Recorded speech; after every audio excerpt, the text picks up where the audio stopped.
한국직업방송과 연합뉴스TV가 함께 만드는 취업 전문 뉴스 투데이 고용플러스입니다. 주요 대기업들의 하반기 공채가 본격적으로 시작됐습니다. 하반기에도 이른바 블라인드 채용을 필두로 한 직무 적합성을 중요시하는 채용 방식이 확대될 전망이어서 취업 준비생들의 전략적인 대비가 필요해 보입니다. 한지희 기자가 보도합니다. GS와 KT가 하반기 대졸 공채 원서 접수 시작을 알리면서 주요 그룹들도 본격적으로 공채 일정에 돌입했습니다. 대기업들의 하반기 공채 기조는 직무 적합성을 중심으로 한 블라인드 채용입니다. 사진과 학력 등 스펙을 보지 않는 대신 직무 능력의 중요성을 중시하겠다는 겁니다. 실무에 당장 투입할 인재를 뽑으려다 보니 자기소개서 항목도 점점 까다로워지고 있습니다. 자소서 요새 보면은 문항도 되게 어렵고 그래서 문항들을 어려운데 직접 다양한 활동을 적어야 되는 것도 어렵고 정보도 어디서 많이 얻을 수 없는데 그런 거를 대학생들이 스스로 알아가야 된다는 게 어려운 것 같아요. 아울러 주요 기업들은 4차 산업혁명 시대를 반영해 인공지능과 소프트웨어 분야 등의 인재 채용을 확대하고 있는 추세입니다. 인공지능과 5G 등 미래 성장 사업에 약 25조 원을 투자하겠다고 밝힌 삼성은 소프트웨어 청년 인재 양성에 집중하고 하반기에 관련 부문 채용을 확대할 방침입니다. 현대자동차그룹 역시 인공지능과 빅데이터, 커넥티드 카 등의 서비스 개발 등을 위해 소프트웨어 부문 채용을 확대합니다. 최근 한국을 포함한 5개 지역의 인공지능 연구개발 거점을 확보한 LG전자에 지원하는 취업준비생들은 전장 등 신사업 분야에 대한 충분한 정보를 갖춰야 합니다. 롯데그룹은 하반기 채용 절차에서 인공지능 자기소개서 검증을 전 계열사로 확대 시행할 계획입니다. 연합뉴스TV 한지입니다. 금융권 공동채용 박람회가 29일부터 이틀 동안 서울 동대문 디자인 플라자에서 열립니다. 이번 박람회에는 은행과 보험, 카드사 등 금융사와 금융공기업 59개 회사가 참여해 하반기까지 모두 4,793명을 채용한다는 계획을 내놨습니다. 특히 6개 시중은행 등 7개 회사는 현장에서 2,513명을 대상으로 1:1 면접을 진행합니다. 이들 금융사는 올해 안으로 필기시험과 면접 등을 거쳐 하반기 신규 채용을 마무리할 예정입니다. 조선업 구조조정 여파로 경남 거제와 통영의 실업률이 전국 시군 중에서 가장 높은 것으로 나타났습니다. 통계청에 따르면 상반기 실업률은 거제시가 7%, 통영시가 6.2%에 달했습니다. 현대중공업 조선소와 GM 군산공장이 문을 닫은 전북 군산시도 4.1%의 실업률을 보였습니다. 고용률은 통영시가 51.3%에 그쳐 시군 지역 중 꼴찌를 기록했습니다. 문재인 대통령이 공공기관장을 만나 양질의 일자리 창출을 주문했습니다. 문 대통령은 또 공공기관이 혁신성장의 마중물이 되어야 한다며 미래성장 동력 확보에 적극 나서달라고 당부했습니다. 팽재용 기자의 보도입니다. 강원도 원주 국민건강보험공단에서 열린 공공기관장 워크숍에 문재인 대통령이 참석했습니다. 문 대통령이 공공기관장을 만난 것은 취임 후 처음입니다. 문 대통령은 공공기관의 일자리 창출 우수 사례를 꼽으며 양질의 일자리 창출에 적극 나서줄 것을 주문했습니다. 양질의 일자리, 상생과 협력과 같은 사회적 가치 실현이 공공기관의 경영 철학이 되어야 합니다. 공공부문의 우수 사례들이 민간으로 확대되길 기대합니다. 문 대통령은 공공기관이 혁신 성장의 마중물이 되어야 한다는 점도 강조했습니다. 에너지 신산업 등 미래 성장 동력 확보에 적극 나서주길 당부하며 정부도 확실히 지원하겠다고 약속했습니다. 공공기관은 정부 예산의 1.6배를 사용하는 등 국민 경제에서 차지하는 비중이 갈수록 커지고 있습니다. 해당 부처는 공공기관을 국정 운영의 파트너로 존중하고 긴밀히 협력해 주시기 바랍니다. 한편 문 대통령은 오늘 민선 7기 시도지사들과 청와대에서 간담회를 열 예정입니다. 이 자리의 주제도 일자리 창출이 될 것이라고 청와대가 밝혔습니다. 최근 고용 지표가 악화되는 상황을 심각하게 보고 있는 문 대통령. 앞으로도 일자리 창출을 위해 적극적인 행보에 나설 것으로 보입니다. 연합뉴스TV 팽재용입니다. 소상공인 업계가 내년도 최저임금을 업종에 따른 차등 적용을 요구하며 대규모 집회를 열었습니다. 생산성이나 지급 능력에 따라 나눠 적용해야 된다는 건데 오히려 구인난 등의 부작용을 불러올 수 있다는 지적도 나옵니다. 이동훈 기자입니다. 하나, 최저임금 인상 자영업자 의견 반영하라! 약 만여 명의 소상공인들이 비가 쏟아지는 광화문 광장에 운집했습니다.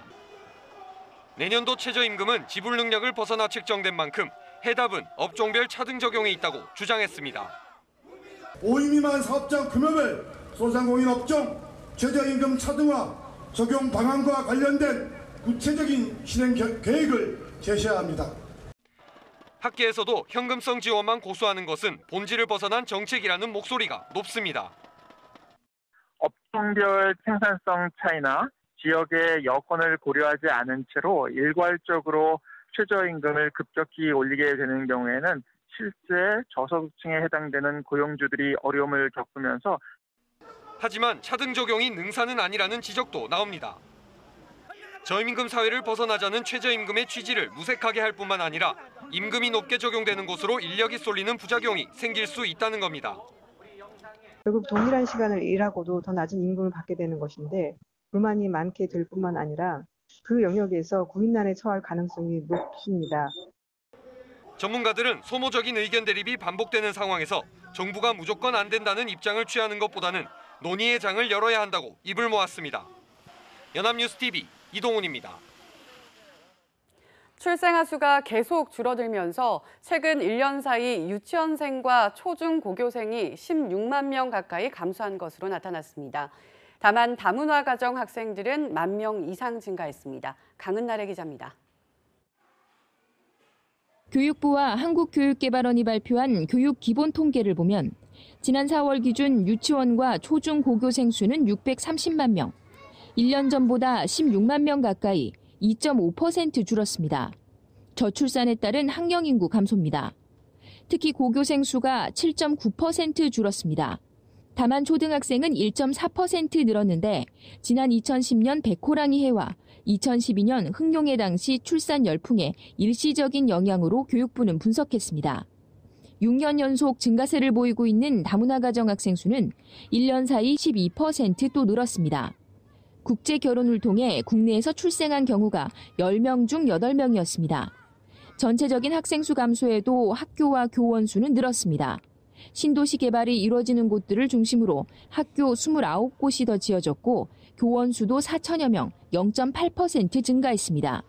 이에 따라 교원 1인당 학생 수가 전체적으로 줄어서 고등학교의 경우 11.5명으로 전년보다 0.9% 감소했습니다. 저출산이 대입에 미칠 영향은 2021학년도부터 본격화될 것으로 보입니다.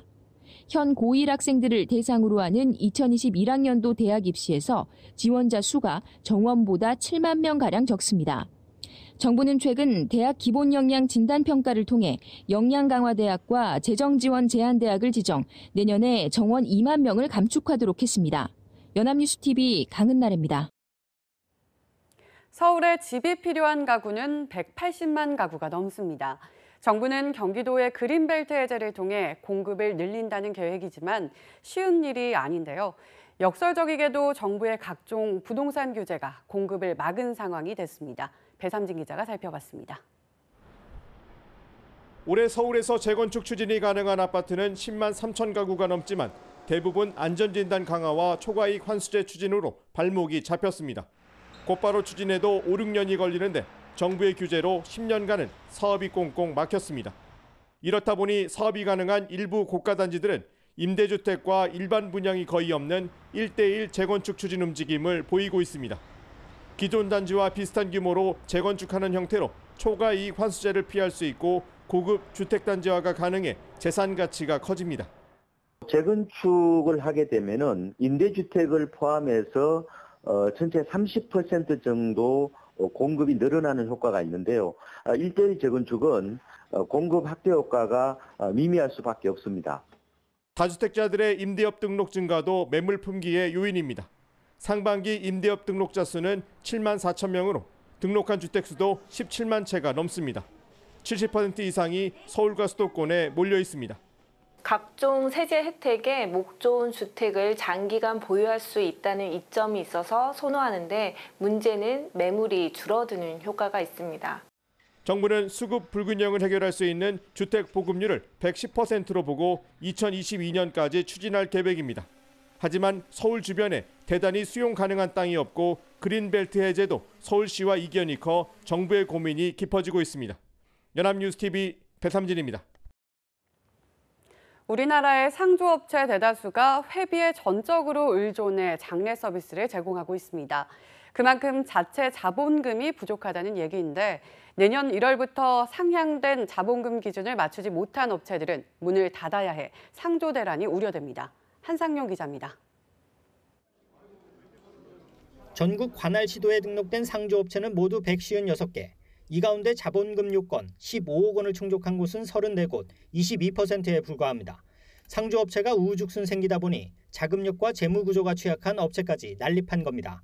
이미 일부 업체들은 해지한 고객 돈을 돌려주지 않는 등 불법 행위를 하는 실정입니다. 상조업체들의 자금 조달력이나 회비 관리도 깜깜이 수준입니다. 공정거래위원회가 자본금 증자 계획을 제출하지 않은 업체들을 직권조사했더니 23곳의 업체가 선수금 보전 비율 50%를 맞추지 못했거나 환급금을 주지 못한 것으로 나타났습니다. 또 19개 업체는 자본금 증자 계획이 추상적이거나 증자 가능성이 희박했습니다. 이에 따라 공정위는 선제적 예방 조치에 나서기로 했습니다. 올해 하반기에 자본금 요건을 충족하지 못한 업체를 대상으로 관할 지자체, 한국소비자원 및 공제조합과 합동으로 전수 조사를 실시할 계획입니다. 공정위는 이 조사를 토대로 10월부터 불량업체 명단을 매달 공개할 예정입니다. 앞서 개정된 할부거래법에 따라 상조업체는 2019년 1월까지 최소 자본금을 3억 원에서 15억 원으로 올려야 합니다. 이 요건을 갖춰 재등록하지 않으면 선불식 할부거래업 등록이 말소됩니다. 따라서 내년엔 자본금을 확충 못한 상조업체들의 줄폐업 가능성에 따른 상조 대란 우려도 제기되고 있습니다. 연합뉴스TV 한상용입니다.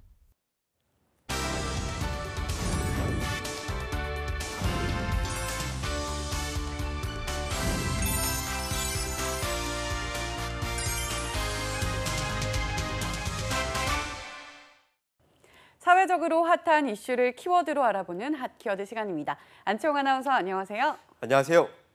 핫키워드 시간입니다. 올해 상반기에만 200억 원 이상의 보수를 받은 임원이 있다고 합니다. 어떻게 이처럼 높은 이익을 챙기게 된 걸까요? 핫키워드에서 알아봅니다. 네, 기업들의 상반기 실적이 나오고 있습니다. 이와 함께 임직원들은 보수도 공개되고 있는데요. 그런데 아직 한 해가 끝나지도 않았는데 상반기에만 200억 원 가까운 보수를 받았다니 믿기지가 않습니다. 매년 연봉 1위를 자랑하는 권오현 삼성전자 종합기술원 회장도 수십억 원의 수준에 불과하잖아요. 네, 그런데 올해는 상반기에는 권오현 회장의 연봉을 뛰어넘는 사람들이 아주 많습니다. 게다가 대다수가 대기업의 임원도 아닙니다. 보수 1위는 바로 게임 업계에서 나왔는데요.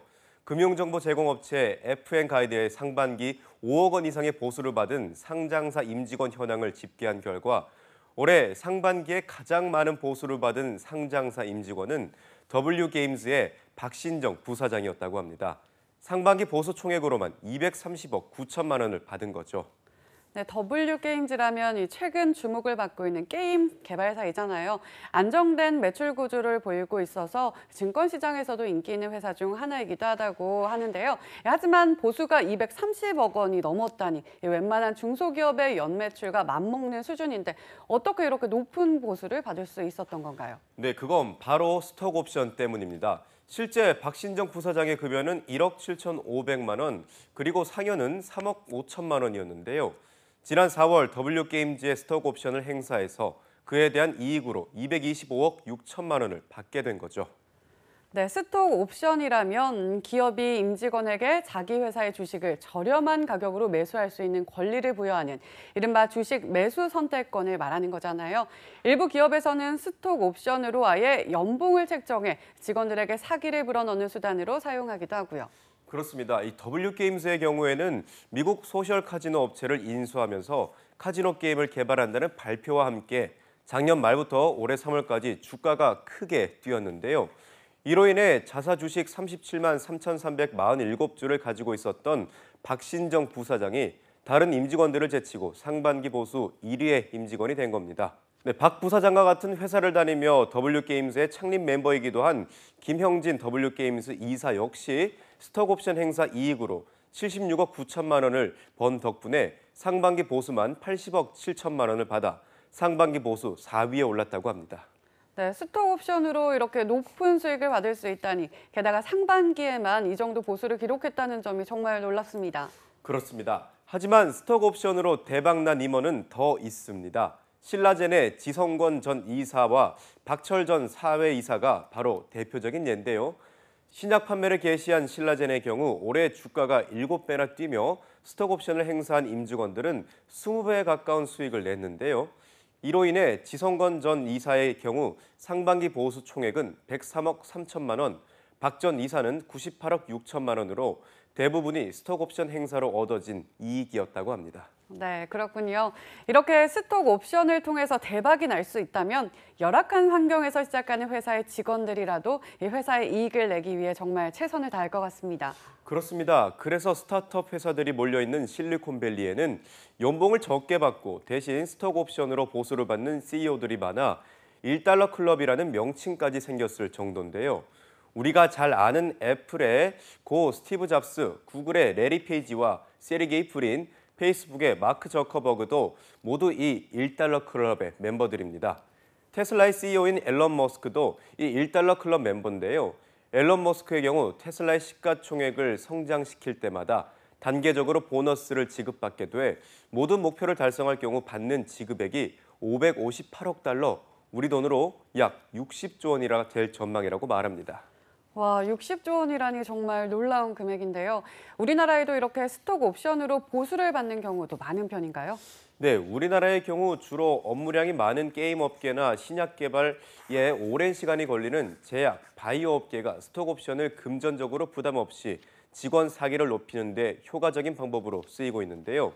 특히 스톡 옵션으로 임금을 일부 대체 지급할 경우 인건비 부담을 덜 수 있어서 양질의 인력을 확보 수단으로 활용하는 가능성이 크다는 장점이 있기 때문에 스타트업 기업의 CEO나 임직원 모두 이 스톡 옵션을 선호하는 것으로 알려져 있습니다. 하지만 물론 스톡 옵션에도 문제는 있습니다. 수익만을 생각해서 기업의 장기적인 프로젝트보다는 단기적인 이익에 치중해 일할 수 있다는 겁니다. 네, 그럴 것 같습니다. 게다가 저렇게까지 많은 돈을 받을 수 있다면 일단 주먹구구식으로 주가를 올릴 수 있도록 하고 이 주식을 판 뒤 회사를 관두는 이른바 도덕적 해이가 발생할 수도 있을 것 같아요. 그렇습니다. 현재 신라젠이 비슷한 경우인데요. 신라젠의 주가는 현재도 고공행진을 하고 있지만 일각에서는 회사가 수년째 영업 적자를 내고 있는 상태에서 임직원들이 거액의 스톡 옵션을 행사한 것은 도덕적 해이라는 지적이 나돌고 있습니다. 이 경우 행여나 임직원들이 무절제하게 주식을 팔게 되면 해당 회사를 믿고 주식을 샀던 소액 투자자들은 엄청난 손해를 볼 수밖에 없는데요. 현재 수백억 원대의 보수를 받게 된 일부 회사의 임직원들에 대한 시각이 결코 좋지 않은 이유도 이 때문입니다. 그래서 전문가들은 스톡 옵션이 순기능으로 작용하기 위해선 회사에 정확히 장기적인 이점이 있을 때만 스톡 옵션을 부여하고 이후에도 금융감독원의 철저한 감시가 필요하다고 지적하고 있습니다.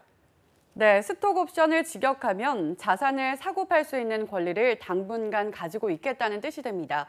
그만큼 자신이 가지고 있는 회사의 자산 가치를 높게 평가해야 가능한 건데요.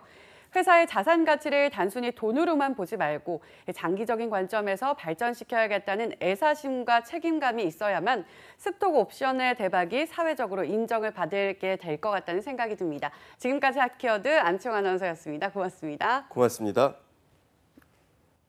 지금까지 투데이 고용 플러스였습니다. 오늘 저희가 준비한 내용은 여기까지입니다. 함께해 주신 여러분 고맙습니다.